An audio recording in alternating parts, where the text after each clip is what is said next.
Bonjour à tous, bienvenue sur Légende du football FC Barcelone.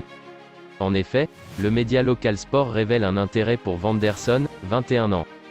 Le Barça aurait déjà contacté l'AS Monaco pour connaître la situation du Brésilien, très en vue depuis son arrivée pour environ 11 millions d'euros l'hiver dernier, et que les Blaugrana suivent depuis son éclosion à Grêmio. La réponse du club de la Principauté n'a pas encore filtré, mais un nouveau refus ne serait pas surprenant.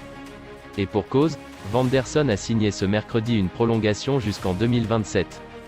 Dans le meilleur des cas pour Barcelone, le Monégasque sera disponible pour un montant élevé. Les finances du club catalan ne le permettront sans doute pas. Du coup, le dossier Malo Gusto, 19 ans, semble lui aussi mal embarqué. Le Barça, comme Manchester United, a contacté l'entourage du Lyonnais et pourrait transmettre une offre. L'OL retient Gusto, mais selon l'équipe, Lyon n'est pas vendeur et souhaite plutôt prolonger son latéral droit sous contrat jusqu'en 2024.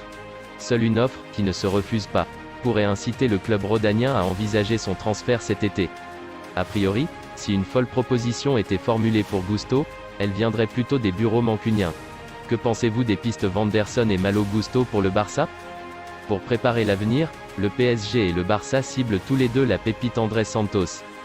Toujours en quête de renfort pour cette saison, le Paris Saint-Germain et le FC Barcelone se positionnent également quelques jeunes talents.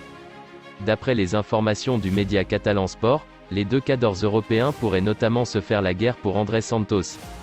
Considéré comme le successeur de Sergio Busquets par les Blaugrana, le milieu de terrain de 18 ans fait partie d'une liste de 18 joueurs considérés par la CBF, la fédération brésilienne, comme des éléments pouvant faire partie à l'avenir des meilleurs joueurs du monde.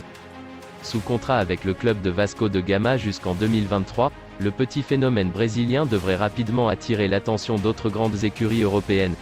Reste à savoir qui du Barça ou du PSG parviendra à boucler le deal en premier.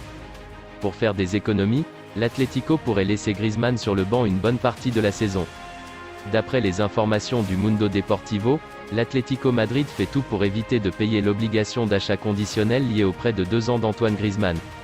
Lorsque le deal a été passé avec le FC Barcelone en 2021, il était prévu que les Colchoneros déboursent 40 millions d'euros pour un transfert définitif si l'international français finit le prêt avec 50% de matchs disputés, au moins 45 minutes. Cette clause pourrait inciter l'Atlético Madrid à utiliser Griezmann avec parcimonie, afin de ne pas atteindre les 50% de matchs disputés.